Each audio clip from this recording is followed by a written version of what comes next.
Assalamualaikum warahmatullahi wabarakatuh. Waalaikumsalam warahmatullahi wabarakatuh. Baiklah, perkenalkan nama saya Putri Noprianti KZ dengan NIM A1C1200003. Di sini saya sebagai ketua kelompok akan membuka sesi presentasi pada hari ini, yang mana untuk presentasi yang pertama akan dilakukan oleh Saudari Nila Ayu Nadila. Kepada Saudari Nila, saya persilahkan.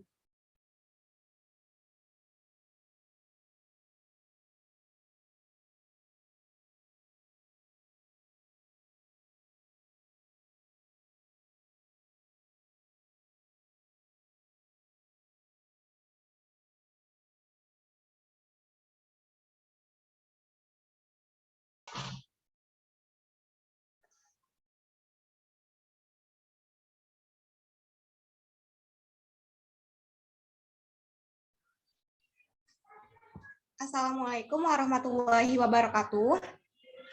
Waalaikumsalam warahmatullahi wabarakatuh. Baiklah, perkenalkan nama saya Putri Noprianti KZ dengan NIM A1C1200003. Di sini saya sebagai ketua kelompok akan membuka sesi presentasi pada hari ini, yang mana untuk presentasi yang pertama akan dilakukan oleh Saudari Nila Ayu Nadila. Kepada Saudari Nila, saya persilahkan.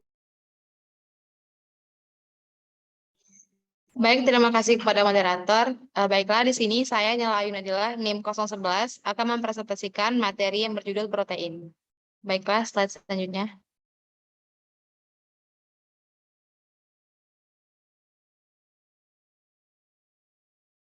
Baik, pengertian dari protein. Istilah protein berasal dari bahasa Yunani, yaitu proteos, yang berarti yang utama atau yang didahulukan.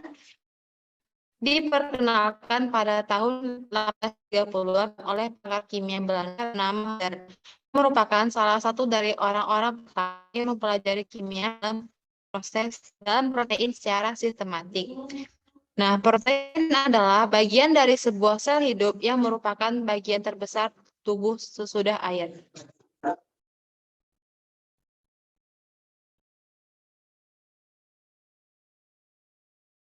Kelas selanjutnya.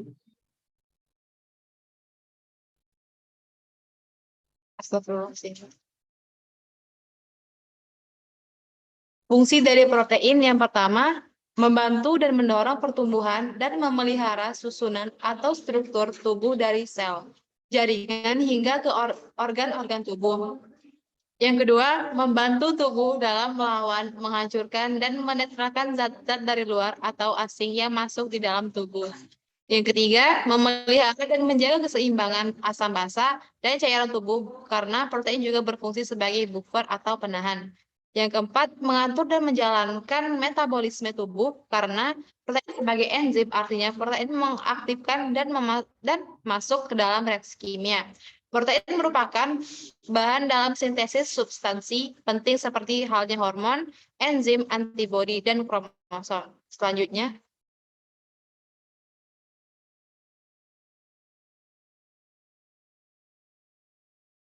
sumber proteinnya pertama dapat diperoleh dari nabati.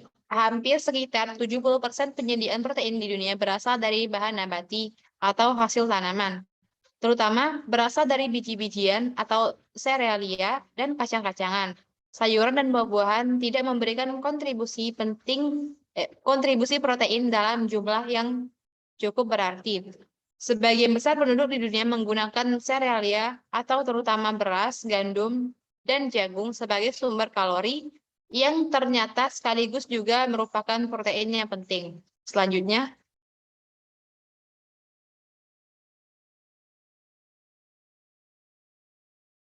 protein hewani. Hasil-hasil hewani yang umum digunakan sebagai sumber protein adalah daging, telur, susu, dan ikan.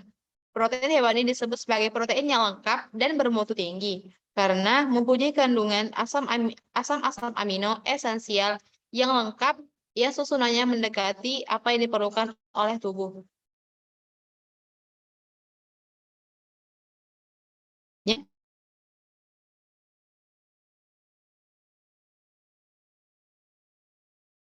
Sumber protein yang pertama yaitu dari telur. Telur adalah salah satu makanan yang tinggi akan kandungan protein. Dalam satu butir telur terdapat 6 gram protein dan 78 kalori. Selain itu, telur juga mengandung vitamin A, folat, fosfor, kalsium, mineral, lemak sehat, dan antioksidan yang berfungsi untuk melindungi mata dan memberikan nutrisi bagi otak. Telur juga termasuk protein hewani yang sangat mudah dijumpai. Harganya yang murah dan rasanya yang enak membuat telur selalu menjadi sajian makanan yang tidak boleh dilewatkan. Telur bisa diolah menjadi berbagai makanan seperti kue, omelet, roti, dan isian sandwich. Selanjutnya,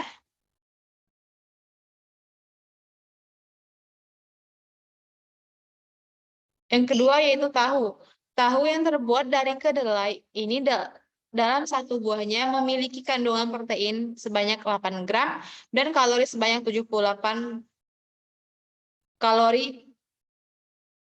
Sama seperti telur, selain murah meriah, tahu juga mudah diolah menjadi masakan dan cemilan seperti tahu goreng, tahu pedas, pepes tahu, dan tumis tahu misalnya.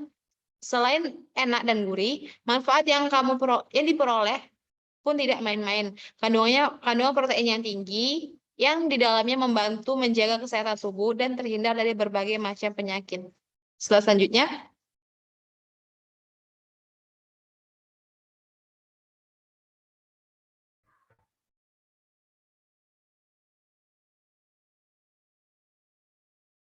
yang ketiga yaitu susu. Susu mengandung protein, kalsium, fosfor, vitamin B2, dan vitamin D yang baik untuk kesehatan tulang. Kandungan protein dalam segelas susu sebanyak 8 gram, sedangkan kalorinya sekitar 103 kalori. Selain diminum, susu juga bisa diolah menjadi yogurt dan kue. Jika rutin mengonsumsi susu, seperti yogurt dan sereal secara tidak langsung, telah berupaya menjaga kesehatan tulang dan otot, serta menjaga tekanan darah agar tetap stabil. Selanjutnya,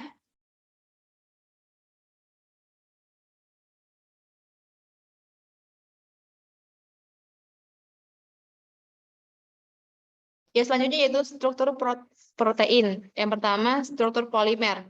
Struktur polimer menggambarkan sekuens linear residu asam amino dalam suatu protein. Sekuens asam amino selalu dituliskan sebagai struktur sekunder, tersier, dan kuartener. Faktor yang menentukan untuk menjaga atau menstabilkan ketiga tingkat struktur tersebut adalah ikatan kovalen yang terdapat dalam struktur primer.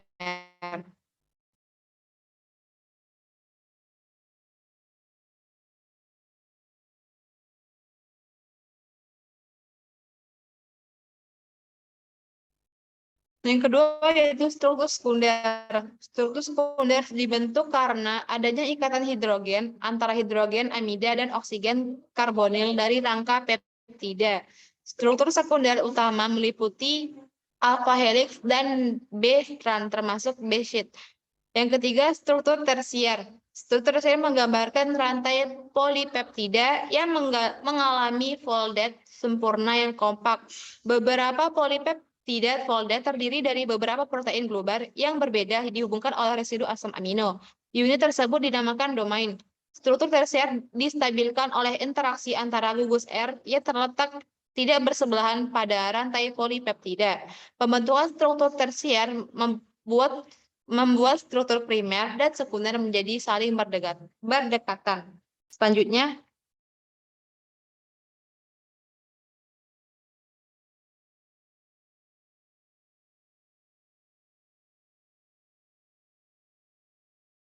yaitu struktur kuartener. Struktur kuartener melibatkan asosiasi dua atau lebih rantai polipeptida yang membentuk multi-sep unit atau protein oligomerik.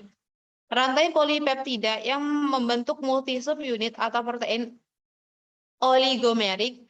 Rantai polipeptida penyusun protein oligomerik dapat sama atau berbeda.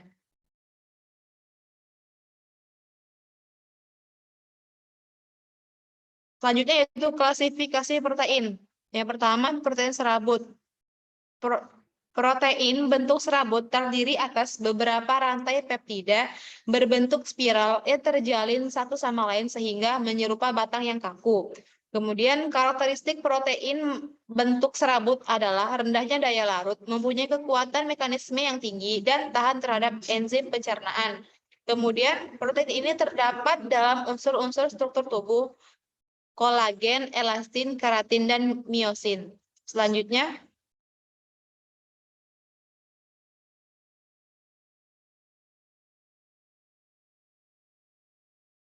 yang kedua yaitu protein globular. Protein globular dalam globular berbentuk bola yang terdapat dalam cairan jaringan tubuh.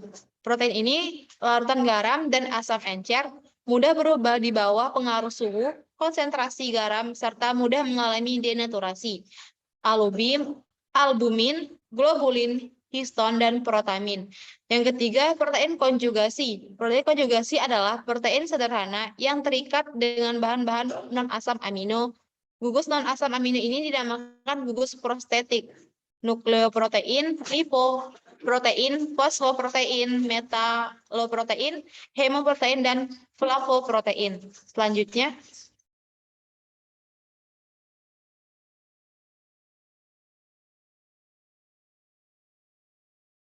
dampak kelebihan dan kekurangan protein. Yang pertama yaitu kelebihan protein. Konsumsi protein berlebihan dapat menyebabkan kenaikan berat badan, terutama jika mengonsumsi sumber protein hewani dan lemak jenuh yang tinggi. Tak hanya itu, kadar kolesterol tubuh juga akan meningkat. Sebuah penelitian pernah menunjukkan bahwa kelebihan protein dapat merusak fungsi ginjal. Selanjutnya,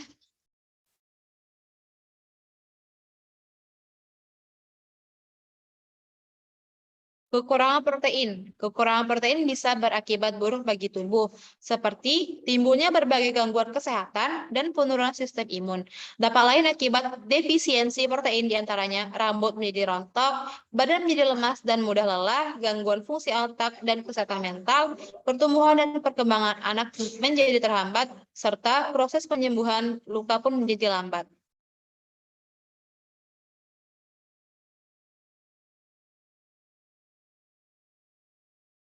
Baiklah, sekian presentasi protein. Saya kembalikan kepada moderator.